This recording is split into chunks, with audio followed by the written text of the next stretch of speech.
Well, construction on the East Haddam Swing Bridge is causing problems, not just for drivers, but small businesses as well. And now there's a first-of-its-kind program in our state to get people in that area to shop local again.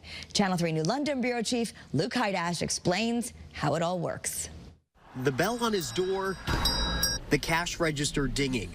All welcome sounds to Brendan Welsh. We get customers from, across the bridge, Deep River, Chester, Essex, even the Haddam side. His East Haddam package store, Swing Bridge Fine Wine and Spirits, opened in 2022, just months before construction on the Swing Bridge began. As soon as construction started, obviously, things leveled off pretty much. Crews are going on year 2 of overhauling this bridge, making it safer for drivers. But that's had unwelcome side effects, nasty traffic, and less customers for small businesses like this one. With the bridge, sometimes we get pretty heavy traffic down here in the village.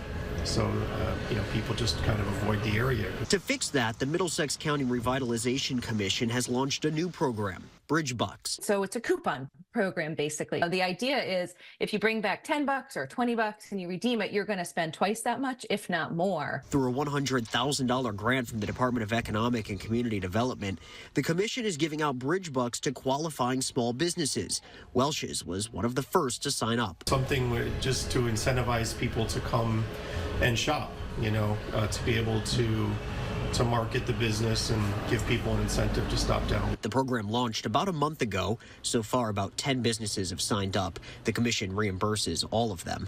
If all goes well here, the plan is to use this same idea around other DOT projects. Yeah, absolutely. We're hopeful it'll help. I mean, it's something, right? Construction here at the Swing Bridge is expected to wrap up this time next year, spring 2025.